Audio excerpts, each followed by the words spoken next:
오시면, 주님이 가까이 오시면, 혹은 주님이 오시면, 이런 제목으로 오늘 말씀을 통해서 은혜를 나누겠습니다.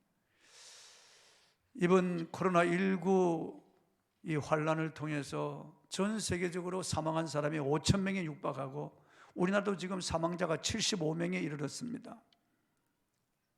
사람들이 우한 코로나19를 두려워하는 것은 사실은 죽음 때문이겠죠. 내가 확진자가 되면 사람들이 나를 어떻게 생각할까? 내가 격리되고, 그리고 나를 통해서 또 다른 사람들에게 이게 감염된다면 이게 내가 숙주가 되지 않나? 그럼 내가 이게 얼마나 창피한 일인가? 물론 그런 것도 있겠지만은 사실은 이 코로나19를 두려워하는 것은 이 죽음 때문이에요. 죽음. 이 죽음이 다가오면은 황후장상 영우혹을 절세 미인할 것 없이 다 무너지고, 권력과 지식과 다 무너지는 거예요. 죽음이 다가오면 인간은 절망이에요. 죽음을 막을 수도 없고, 죽음 앞에 항거할 수도 없고, 죽음을 피해 도망갈 수도 없고, 죽음이 다가오면 우리 인생은 그야말로 다 무너지는 겁니다. 근데 오늘 본문에도 한 죽음을 우리가 볼 수 있습니다. 한 젊은 청년의 죽음입니다. 그 시신을 관에 넣고 매장하러 가기 위해서 공동묘지를 향하여 가는 그 행렬을 볼 수가 있습니다. 본문 12절을 한번 읽어보겠습니다. 시작. 성문에 가까이 이르실 때 사람들이 한 죽은 자를 메고 나오니 이는 한 어머니의 독자요 그의 어머니는 과부라. 그 성에 많은 사람도 그와 함께 나오거늘. 나인성입니다. 나인성은 기쁨이라고 하는 뜻을 가진 이름인데, 이 기쁨이라고 하는 성에 큰 슬픔과 어두움이 내려앉았습니다. 한 가부의 외아들입니다. 이 젊은 청년이 죽었습니다. 이 나인성은 가버나움에서 약 40km 떨어진 곳에 있고, 예수님이 자라나신 나사렛에서 남쪽으로 약 10km 떨어진 아주 곳에 위치한 작은 성읍입니다. 이 죽은 청년은 가부의 외아들이었습니다. 가부는 남편 일찍 죽고 이 외아들에게 희망을 걸고 외아들을 키우며 살아왔습니다. 애지중지 이 외아들을 키웠는데, 이 외아들이 청년이 되었을 때 어느 날 갑자기 죽었습니다. 가부가 청춘의 유혹과 외로움과 고독을 이기고 삶의 숱한 어려움을 견디며 지금까지 살아온 것은 외아들이 유일한 희망이었기 때문입니다. 외아들에게 모든 것을 걸고 살아왔는데, 그렇게 힘이 되어 주었던 이 외아들이 갑자기 죽고 말았으니 가부의 마음에 칠흑 같은 슬픔과 어둠이 찾아왔고, 가부는 아득한 절망감에 몸부림치며 통곡할 수밖에 없었습니다. 이 외아들의 죽음은 이 가부에게 그야말로 절망을 안겨다 주었습니다. 리톤이라고 하는 유명한 목사님, 그 여동생과 대화를 나누고 있었습니다. 여동생이 물었습니다. 오늘 누굴 만났나요? 리톤 목사가 대답했습니다. 훌륭한 설교자를 만났단다. 여동생은 누구신데요?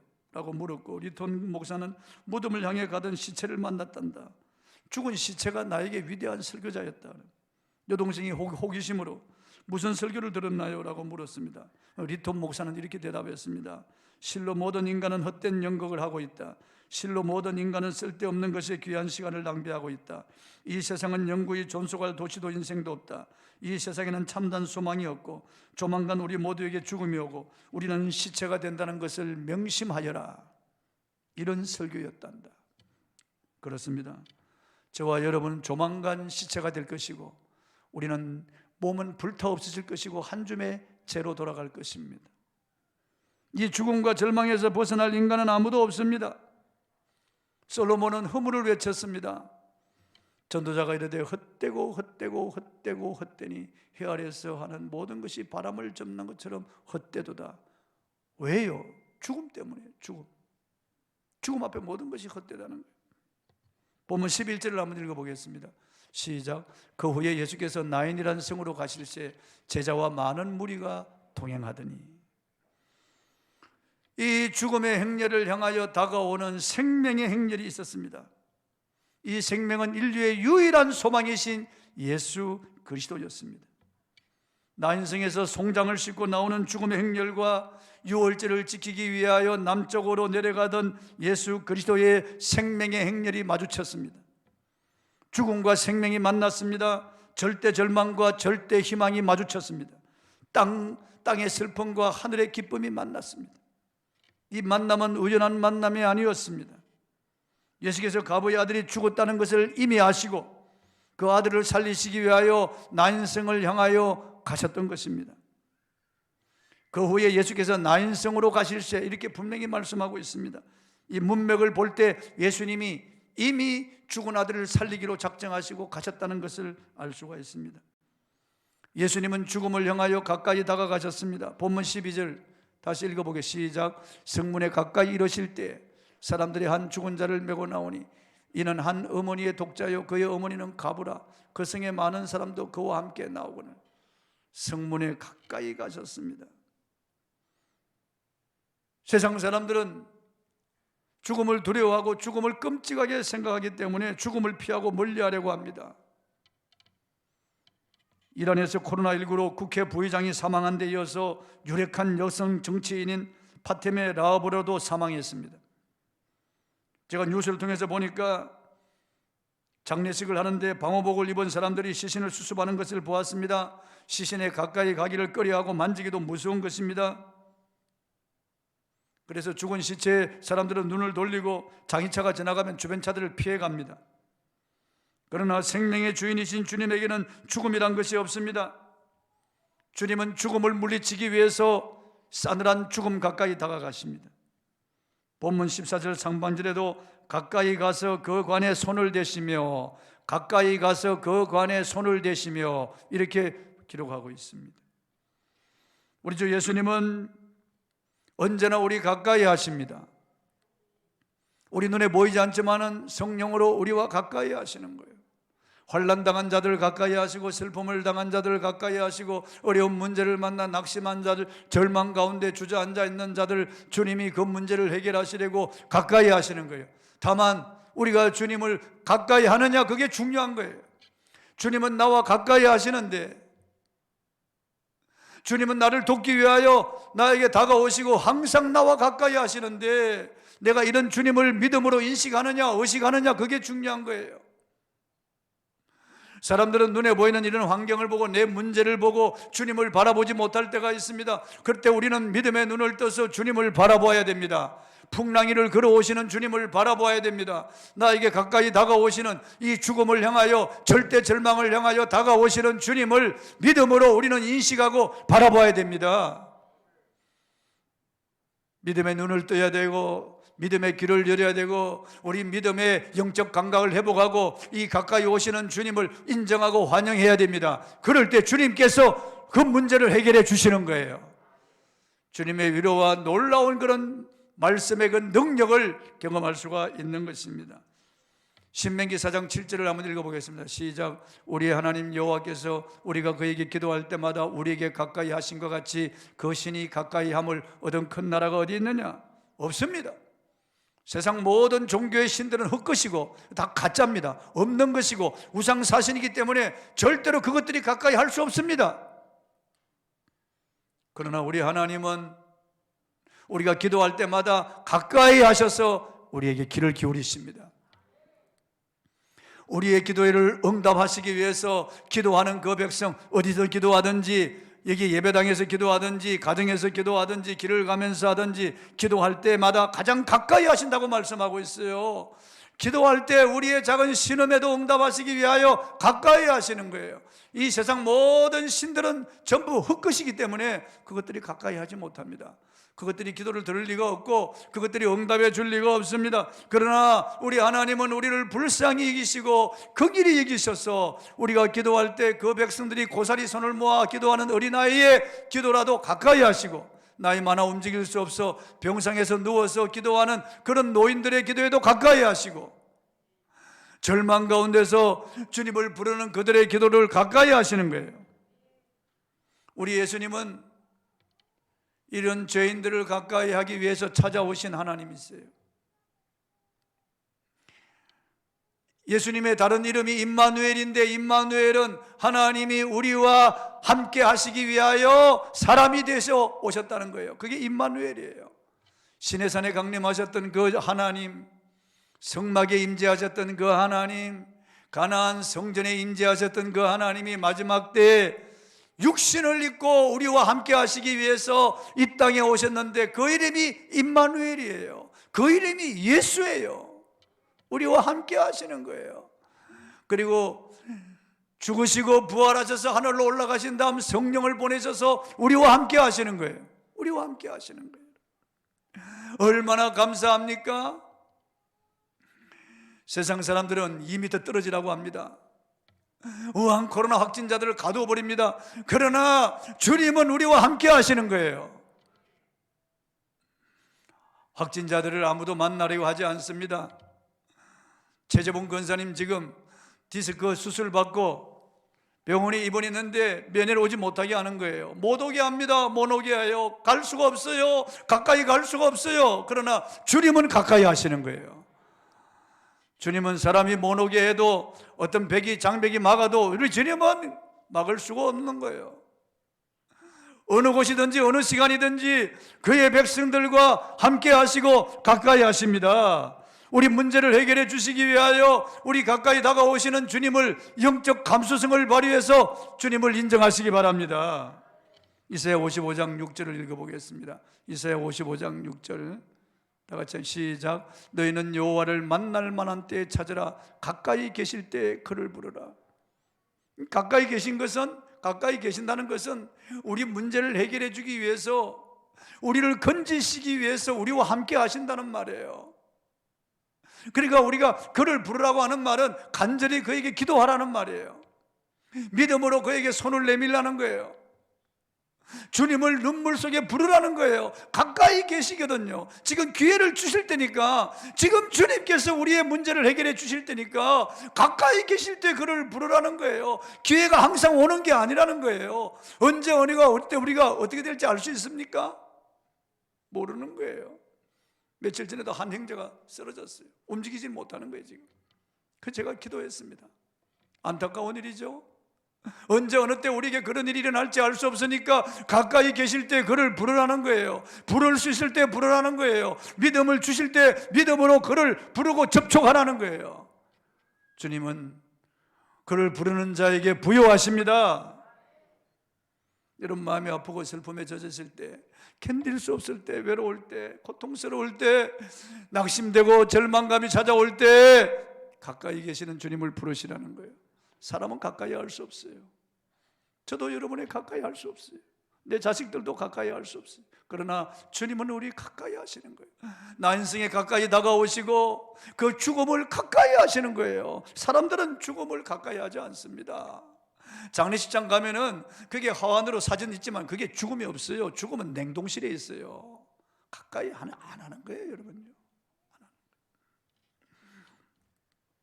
예수님은 이 가부를 불쌍히 여기셨습니다. 본문 13절을 읽어보겠습니다. 시작. 주께서 가부를 보시고 불쌍히 여기사 울지 말라 하시고. 가부가 심히 통곡하며 따라오거든요.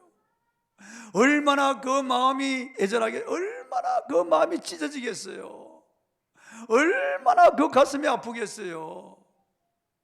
남편도 빨리 죽었죠. 이 아들 하나 믿고 살았는데 젊은 나이 청년 때 이제 결혼시킬 그 나이에 갑자기 죽었으니까 이 가부가 얼마나 통곡하며 그 장례 행리를 따라오는데 누가 위로한다고 위로가 되겠어요? 정말 안 됐어요.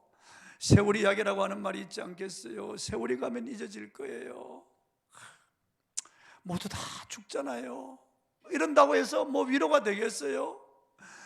그런데 주님께서 울지 말라고 하셨습니다. 불쌍히 여기셨다고 말씀하고 있습니다. 여기 불쌍히 여겼다는 말은 헬라어로 스팔랑크니 조마이라고 하는 말인데 내장이 흔들릴 정도로 그렇게 주님이 아픔을 느꼈다는 거예요. 이 가부가 울 때 가부의 아픔을 그대로 느꼈다는 거예요. 그대로. 옛날 중국 진나라 환원이라고 하는 사람이 총나라를 징벌하러 가는 길에 원숭이 새끼 한 마리를 포획을 했습니다. 부하들이 그걸 잡아서 가지고 오니까 그 원숭이 새끼를 묶어서 데리고 가는데 어미가 따라오면서 꾀꾀거리면서 슬피 우는 거예요. 백리길을 따라오면서 어미가 계속 새끼를 돌려달라고 울면서 따라올 때 이 환원이 새끼를 풀어주라고 그랬어요. 그래서 어미에게 안겨주었더니 어미가 새끼를 받자마자 쓰러져서 죽었어요.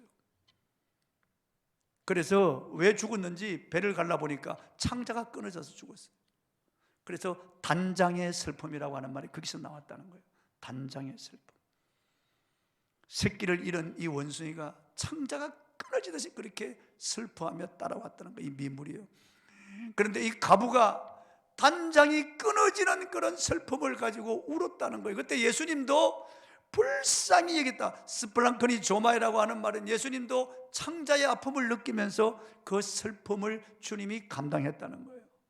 이렇게 우리 주님은 정말 긍휼에 풍성하신, 같이 그 아픔을 느끼는 거예요. 주님은 우리의 모든 고통과 아픔을 체월하신 분이라고 성경은 말씀하고 있어요. 그냥 적당히 위로하시는 분이 아니에요.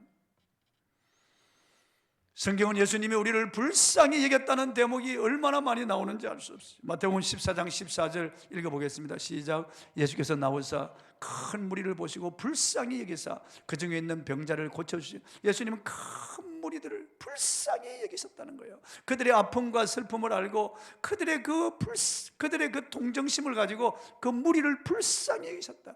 그래서 그 병든 자들을 다 고쳐주셨다.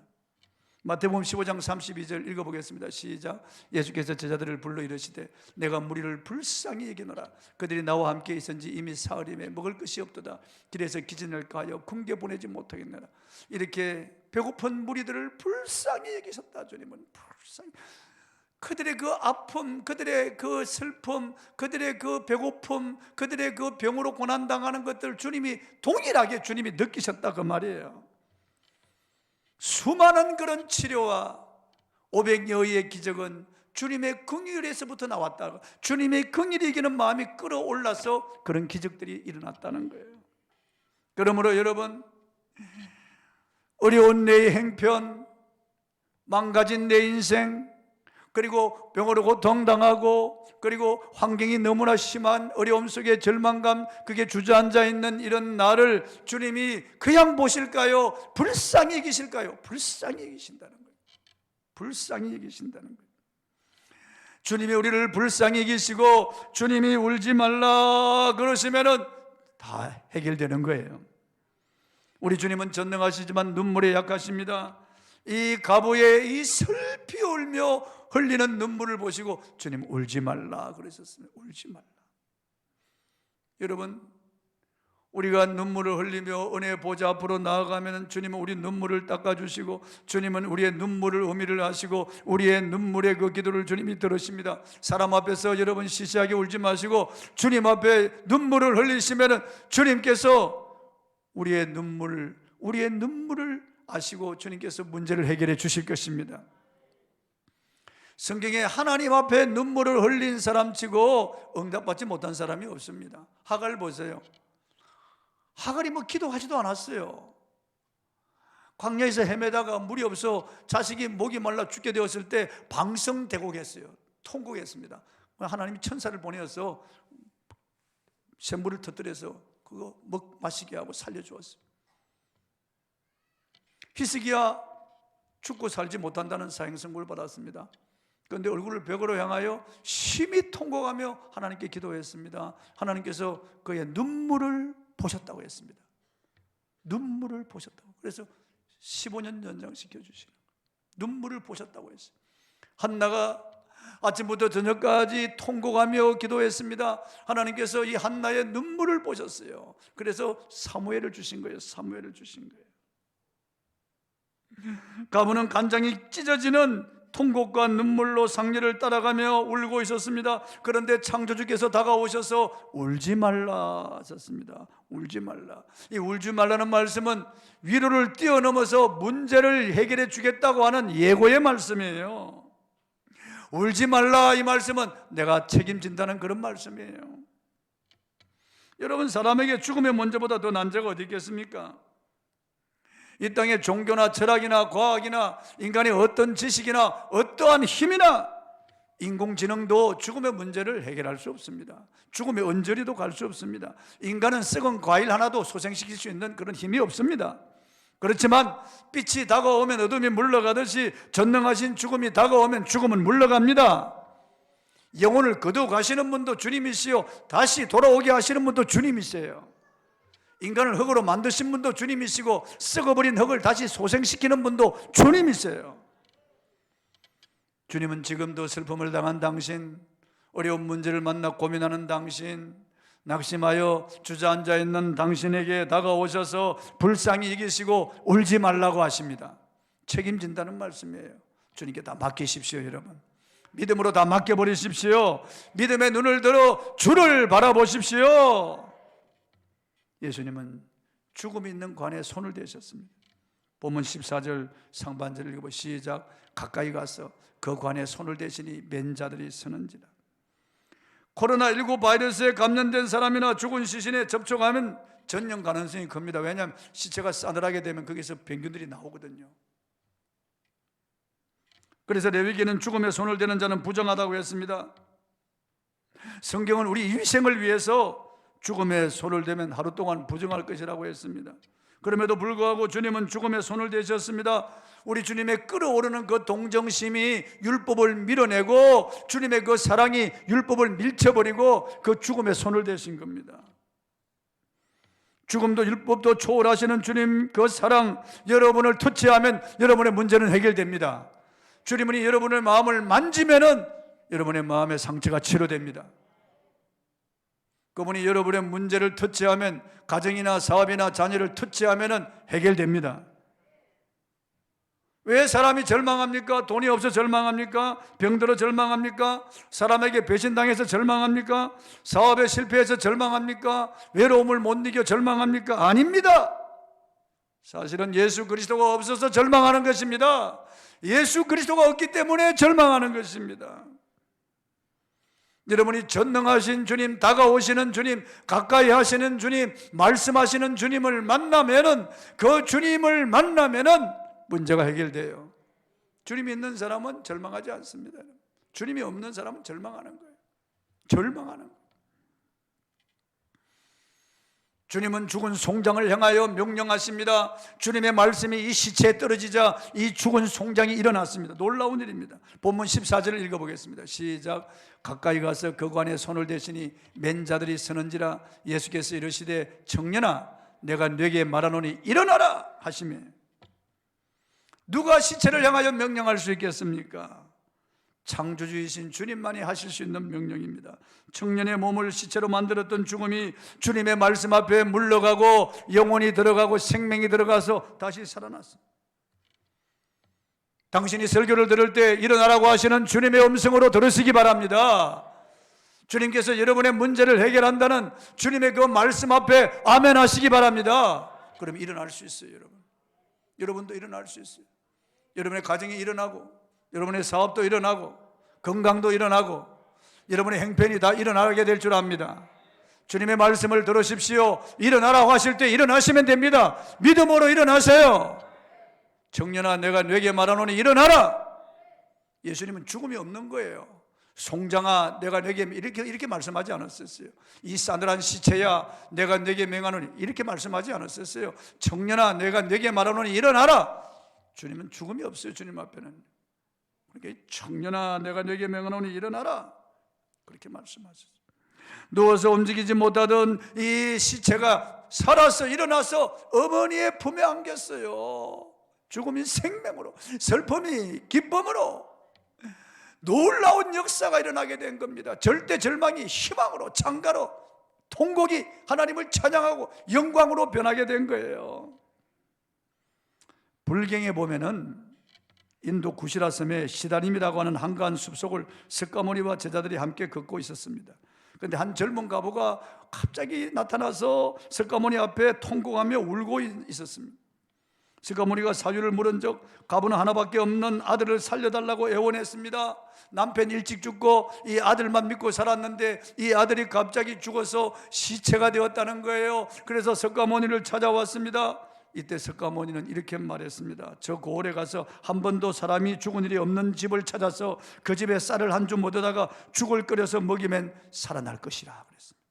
젊은 가부는 기뻐서 달려갔습니다. 그리고 하루 종일 모든 집을 다 돌아다녔지만은 젊은 가부는 해가 질저녁에 빈손으로 석가모니 앞에 와서 섰습니다.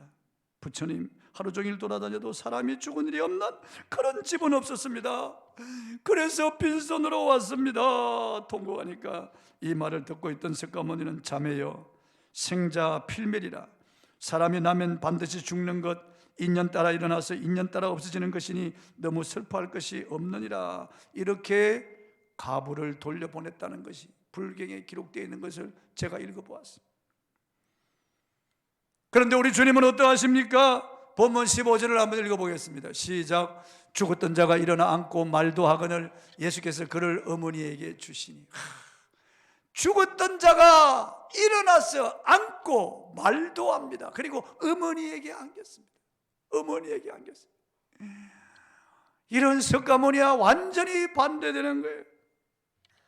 불교계의 유명한 해경스님이 불교의 내본으로 인해서 감옥에 들어갔습니다. 어느 날 교도관에게 불경을 좀 갖다 달라고 부탁을 했습니다. 그런데 이 교도관이 성경을 들고 왔습니다. 불경을 찾아보니 없고 성경만 있어서 성경을 왔으니까 남의 종교도 한번 비교한 셈으로 읽어보십시오. 툭 던져도. 그래 해경스님이 기분이 나빠서 성경을 집어 던졌어요. 그리고 한참 있다가 심심한데 성경이나 한번 읽어볼까 하고 성경을 잡아서 성경을 읽어보았습니다. 그런데 성경을 읽다가 본문의 내용을 읽고 전율을 느꼈습니다. 똑같은 상황이었지만 석가모니와 우리 예수님은 너무나 대조적이었습니다. 석가모니는 생자 필면이라 사람이 한 번 죽은 나도 어쩔 도리가 없다고 했지만은 예수님은 그 시신을 향하여 청년아 내가 네게 명하노니 일어나라. 그래서 청년이 죽었던 그 시신이 일어나서 살아나서 앉고 말도 하고 어머니의 품에 안겼다. 그때 해경스님은 엄청난 차이를 발견했습니다. 그렇다. 부처는 죽어 그 뼈가 흩어져 있지만 예수님은 부활하셔서 살아계신 것이 틀림없다. 그는 불교를 버리고 개종해서 신학을 공부해서 목사님이 되었고 극락의 불납이라고 하는 책을 써서 불교인들에게 열심히 복음을 전하고 있습니다. 여러분, 세상 그 누가 죽음을 생명으로 바꿀 수가 있겠습니까? 그 누가 어미의 품을 떠나 싸늘한 죽음이 된 아들을 다시 어머니의 품으로 돌려보낼 수가 있겠습니까? 그 누가 공동묘지를 가던 장례인을 다시 난생 안으로 들어가게 할 수 있겠습니까? 누가 죽음의 슬픔과 절망을 기쁨과 축제로 바꾸어 놓을 수 있겠습니까? 누가 인류의 영원한 숙제요 원수인 그리고 공포와 두려움의 상징인 이 사망을 부활로 바꾸어 놓을 수 있겠습니까? 예수 그리스도밖에 없습니다. 십자가에 달렸어 저와 여러분의 모든 죄를 짊어지고 십자가에 보배 피를 쏟아서 다 속죄하시고 다 이뤘다 하시고 죽으신 다음 사흘 만에 죽음을 죽이시고 무덤에서 걸어 나오신 부활의 주님, 우리에게 부활과 영원한 생명을 주셨습니다.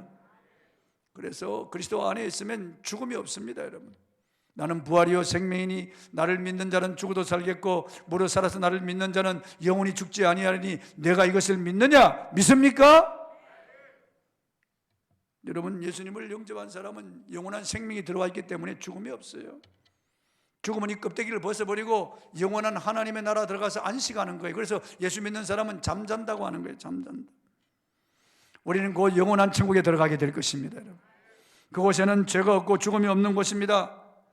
코로나19 바이러스나 질병이 전혀 없는 곳입니다. 이변이나 눈물이나 슬픔이나 애통하는 것이나 고가는 것이 없는 곳입니다. 슬픔이나 아픔이나 고통이나 괴로움이 전혀 없는 곳입니다. 악한 자들이 없고 마귀가 없는 곳입니다. 염려나 근심이나 불안이나 걱정이나 두려움이 전혀 없는 곳이고 참된 평화가 넘쳐나는 곳이고 영영한 기쁨과 즐거움이 있는 곳입니다. 거기서 저와 여러분은 이 놀라운 부활의 몸을 입게 될 것입니다. 이번 부활주일날 제가 설교할 것인데 그 부활의 몸에 대해서 제가 설교할 것입니다. 얼마나 놀라운 몸인지 알 수 없어요, 여러분. 하나님이신 우리 주님이 입으신 그 몸과 똑같은 몸을 입을 것입니다. 그러니까 얼마나 놀라운지 알 수 없어요. 또 보고 또 봐도 새롭고 영영한 기쁨과 즐거움이 샘물처럼 그리고 공기처럼 충만해 있는 그런 곳에서 저와 여러분이 영광을 누리게 될 줄 믿으시기 바랍니다. 예수님으로 인해서 나 인생은 변화되었습니다. 죽었던 청년이 살아났습니다. 어머니의 그 슬픔, 통곡이 기쁨과 찬양으로 바뀌었습니다. 난생 사람들이 다 기뻐하며 하나님께 영광을 돌리고 이 놀라운 소문이 퍼져서 예수님을 믿게 되었습니다. 얼마나 놀랍습니까? 여러분, 가까이 계신 주님을 불러보십시오. 다가오시는 주님을 불러보십시오. 믿음으로 불러보십시오. 여러분, 그 주님 앞에 눈물을 흘려보십시오. 그 주님 앞에 여러분 고백해 보시고 간구해 보십시오. 주님이 일어나라고 하시면 됩니다. 주님이 터치하시면 됩니다. 주님 말씀을 들으시고 힘과 용기를 가지십시오. 두려워하지 마세요. 놀라지 마세요. 주님을 바라보세요. 믿음으로 승리하시길 바랍니다. 찬송하고